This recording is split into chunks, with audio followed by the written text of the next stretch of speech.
So I call them the higher generation. And we have the upcoming generation. So we're going to be getting perspectives from them.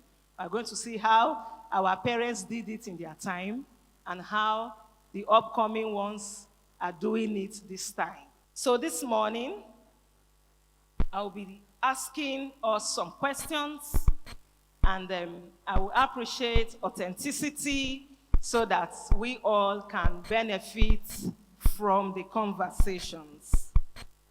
So I'll be starting with Dr. and Dr. Mrs. Obaze.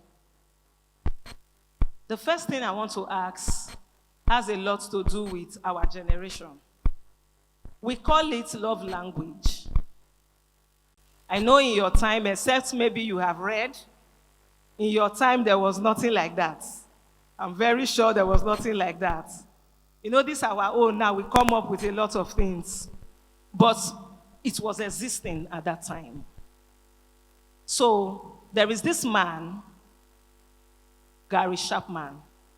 He came up with these 5 love languages. It was a very deep research he did, and it has been proven to be something that is existing. And he said there is the one that is called service. There is the one that is called words of affirmation. There is the one that is called quality time. There is gift, and there is touch. I can take them through again. And he said that love is, people understand love through any of these languages. So for me, I love service. It's my love language. My husband knows if you help me do things, I like it. I may not be too much interested in gifts. For my own husband, he likes quality time. So most times when I'm traveling, even though he has given me the permission, as he's dropping me at the park, he's frowning. So at a time, I would struggle with that. Oh, you asked me to go now. I'm going for a training. I will be away for 10 days. But you agreed, you paid. Why are you now frowning? Until I got to know this. He likes quality. Stay with me. So, Ma, let me ask you. No, let me ask Daddy, because the next question will be for you. Daddy, among these things I called, time, service, doing something for you, giving you gifts or touch or good words, words of affirmation, which of them do you like being used to express love to you? You know, some years ago, they asked me to do a citation in the National Postgraduate College for the late Dr. Christopher Okoje. They were giving an award, and I was to do the citation for him. And I started by saying that Shakespeare said, some are born great, others achieve greatness, and some have greatness thrust upon them. Those who are familiar with Shakespeare know that popular quote. And I said, when Shakespeare said that, he forgot to add, some have all of the above. I think my answer to that is all of the above. Oh, beautiful, beautiful. So it is good, whether it is gift or it is touch or it is words of affirmation or service, all of them works for you. But having said that, I think for us, what has really meant much, on a serious note, to me, is where you call it service. I said in the first service that I have very broad interest. I have sat down many times. People say it's good to focus on one thing. But right from my childhood days, I have broad interest. I do so many things at the same time. And bringing that into my practice as a medical practitioner in private medical practice has been quite a challenge to do so many things, because people think that if a doctor is not always there, he's not a good doctor. So I have challenge with that. But having my wife partner with me and stand in my stead has been a great asset and something I've appreciated much. Many times you hear I travel, do a lot of traveling.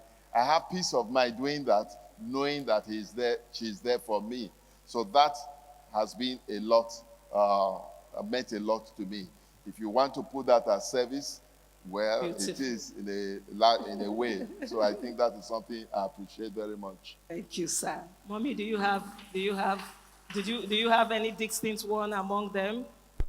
I think, like he said, I think I'm a bit like that too. I'm a generalist.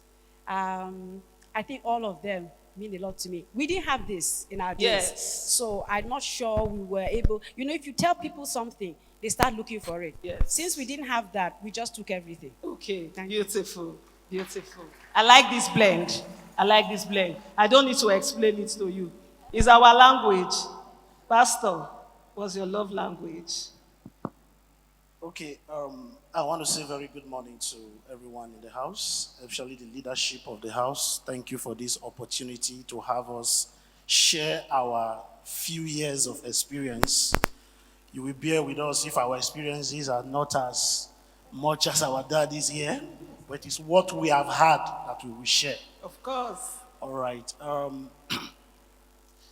For us, talking about love language, first and foremost, what drove me into the research for it was at some point in time, we were having conflict in our relationship, in marriage.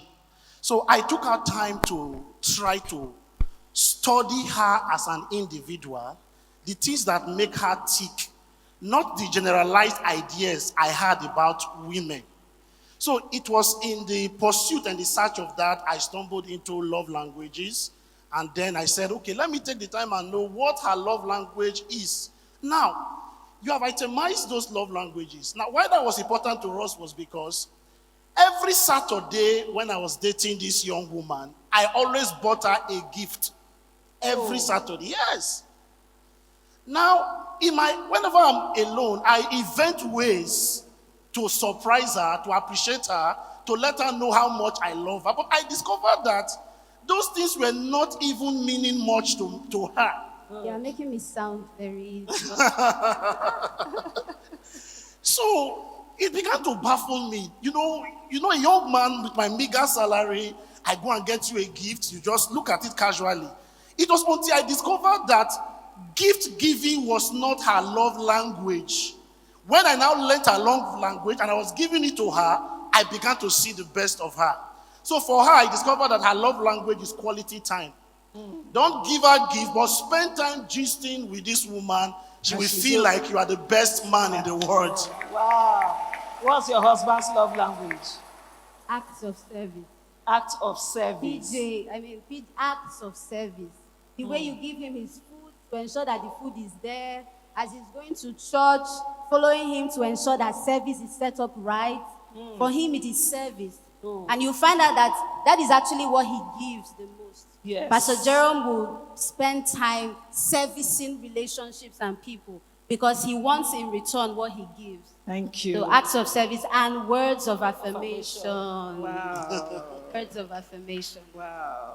Are we having a nice time? Yeah. So let's move.